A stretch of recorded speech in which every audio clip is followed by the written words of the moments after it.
Մի քանի հարց հետաքրքրում, ինչ եմ 10 տարվա ընկերը կոմենտարներով մեզից ավտոեգին հարցնում։ Հարց 2. Ոնց անում, որ ես էլ դառնամ ատամնաբույժ, որ կարողամ 911 քշեմ։ Հարց 3. Ինչի է Վրաստանում այսքան մատչելի քշել հին ավտոմեքենա ու ոնց անենք, որ մենք էլ Հայաստանում ունենք sense գներով sense լավ ավտոմեքենաներ։ Հիմա մանրամասն։ Մի որոշ ժամանակ է իմ ընկերը ուզում է գնի 2007 թվականի լեգենդար 997 կուզով Porsche 911-ը։ Ուրեմն ինքը դա հանգիստ կարող անի, որովհետև ինքը Վրաստանի քաղաքացի է ու Հայաստանում այս ավտոն կարող առանց ոչ մի խնդրի իրան, չգիտեմ, ամեն ինչ կարող անի, կարող բերի, քշի, ամեն օր գնա գործի գա ու այս ավտոն ընդամենը ինքը կունենա $31,000 վրացական համարներով։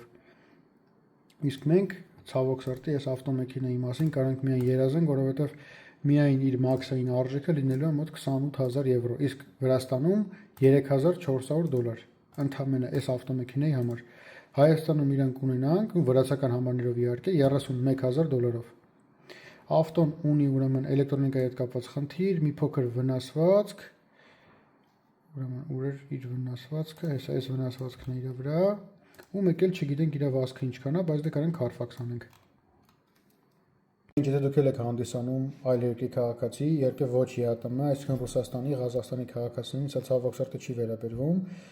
օրինակ Եվրամիության քաղաքացի եք կամ Վրաստանի քաղաքացի եք, կարող հանգիստ ձեռք բերեք վրացական համանիշներով ավտոմեքենա, այն վարեք Հայաստանում առանց ոչ մի խնդրի։ Եթե ցանկանում եք պատվիրել ավտոմեքենա, դիմեք մեզ, սիրով բոլորիդ հարցերին կպատասխանենք եւ կներկրենք մեծ սիրով ձեր ավտոմեքենան։